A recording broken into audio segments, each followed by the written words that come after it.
नवजीव महाकल्प यह पृथ्वी के भूवैज्ञानिक इतिहास का अंतिम अथवा नवीनतम महाकल्प है। भूवैज्ञानिक के अनुसार यह महाकल्प आज से लगभग 7 करोड़ वर्ष पूर्व शुरू हुआ था। पृथ्वी के भूवैज्ञानिक इतिहास की दृष्टि से बहुत ही महत्वपूर्ण महाकल्प है। इस अवधि में तापमान कम होने लगा और कई भाग हिम से ढक गए। प्राचीन जीव जंतु भी लुप्त हो गए और उनके स्थान पर नवीन स्तनपोषी जीवों तथा चिड़ियों का विकास हुआ। इस महाकल्प को 4 कल्पों में बांटा जाता है: आदि नूतन, इयोशीन, अल्प नूतन, ओल्गोशीन, मध्य नूतन, मायोशीन, अति नूतन, प्लायोशीन। प्राचीन नवजीव कल्प के आरंभ में जलवायु बहुत गर्म थी। धीरे धीरे जलवायु ठंडी होने लगी और विशालकाय विचित्र जीव जो जीवन संघर्ष के लिए अनुपयुक्त थे वे लुप्त हो गए। शीतल जलवायु के कारण भूतल का बहुत बड़ा भाग बर्फ से ढक गया। विशालकाय वर्गों के नष्ट होने के बाद लाखों वर्षों तक पृथ्वी पर किसी प्रकार के जीवन के चिन्ह अवशेष नहीं रहे।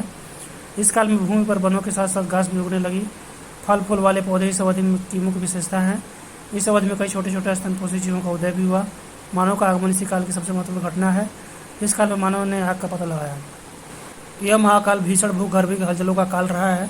इस काल में पर्वत निर्माणकारी घटनाएं हुई जिनसे प्राचीन 33 में अल्पस तथा हिमालय पर्वतमालाओं का निर्माण हुआ। राखी पर्वत श्रेणी की रचना भी इसी काल में हुई। गोंडवाना के खंडित हो जाने के कारण भारत अफ्रीका से अलग हो गया। हिमालय पर्वत तथा दक्षिणी पठार के बीच एक विशाल द्रोणी थी।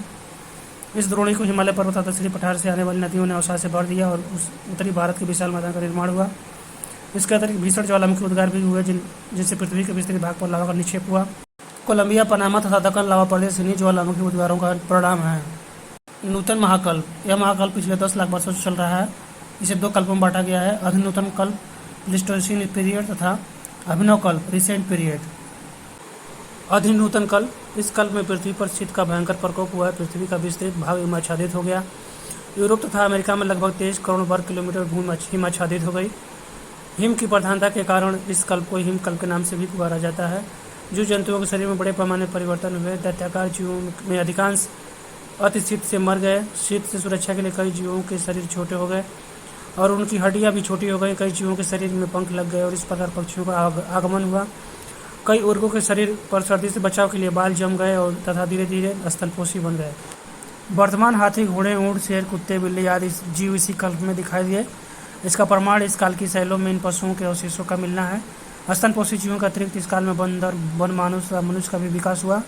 बंदर के अवशेष 4 करोड़ वर्ष पुराने शैलों में और वन मानुष का अवशेष 10 लाख वर्ष पुराने शैलों में मिलते हैं। मनुष्य के अवशेष 1 लाख वर्ष पुराने शैलों में मिलते हैं। इस युग की कठिनाइयों ने मानव के मस्तिष्क को विकसित किया और वह संसार का सर्वश्रेष्ठ जीव बन गया। अभिनव कल्प इस कल्प में तापमान धीरे धीरे बढ़ने लगा और बर्फ पिघलने लगी। परिणाम स्वरूप बहुत से हिमाच्छादित प्रदेश हिम मुक्त हो गए। हिम के हटने से कई स्थानों पर हिमोड़ के निक्षेप हुए। यूरोप तथा उत्तरी अमेरिका में हिमाच्छादित क्षेत्र में अनेक झीलें बन गई। उत्तरी अमेरिका की बृहद झील इसका प्रमुख उदाहरण है। इस काल में गंगा सिंधु मैदान में खादर मिट्टी का निक्षेप हुआ।